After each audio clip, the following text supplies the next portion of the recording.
ritrovati, nuova puntata di Vendite al Territorio e quest'oggi siamo a Onigo di Pederobba.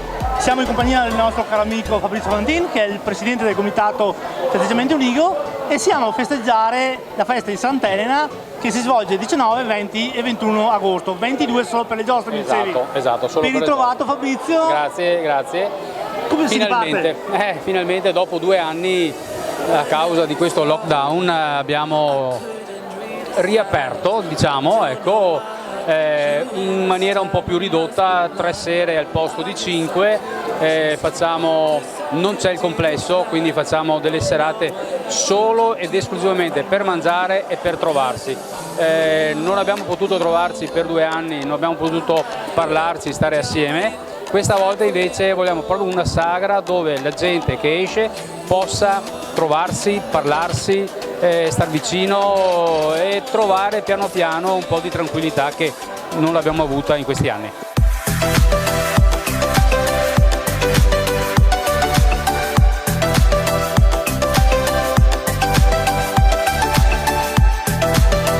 Un menù però che resta sempre ricco. Quali sono le pietanze classiche? Beh, insomma, diciamo che da noi una delle pietanze regine è la trippa fatta da noi, che in agosto mangiare un piatto invernale, però credimi ne va via tantissima, ma poi le salsicce, i gnocchi con il ragù, con alla matriciana, le bracciole, la bistecca di cavallo, il baccalà, la frittura, patatine, insomma da mangiare ce n'è finché si vuole. Poi degli ottimi vini di produttori locali di Onigo, di Pederobba, con i loro prosecchi, e poi vabbè, la birra eccetera, e tanta voglia di divertirci, perché per noi fare sagra, noi che lavoriamo, sì, lavoriamo ma ci divertiamo facendo questa cosa.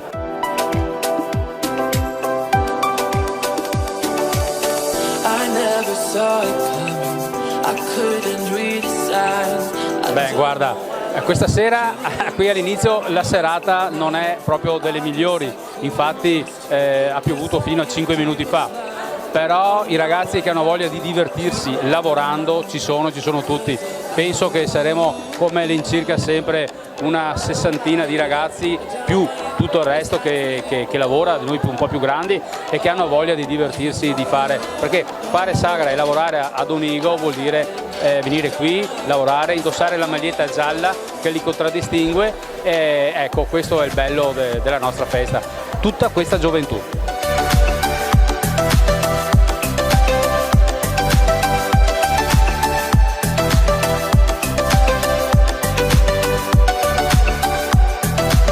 Fabrizio, noi ti ringraziamo di averci invitato. I soliti 2 secondi di Materia Telecamera, invita i telespettatori a venirci a trovare qui alla Festa di Sant'Elena e diamo appuntamento per la prossima festa di primavera. Certo, allora intanto questa sera, se volete venirci, sarà un po' tardi, però domani e domenica alla grande, cucina aperta, noi siamo qui ad aspettarvi, abbiamo posto al coperto e anche all'esterno, che sicuramente il nostro amico Bernacca ha detto che non piove, e quindi vi aspettiamo a Onigo con la tradizionale festa di Sant'Elena, e poi logicamente alla prima domenica di aprile del 2023 per la festa di primavera. Noi ringraziamo di nuovo tutti i tuoi amici volontari, i tuoi giovanissimi, e andiamo a mangiare un boccone anche noi. Certo che sì, certo che sì. Ciao a tutti. Grazie.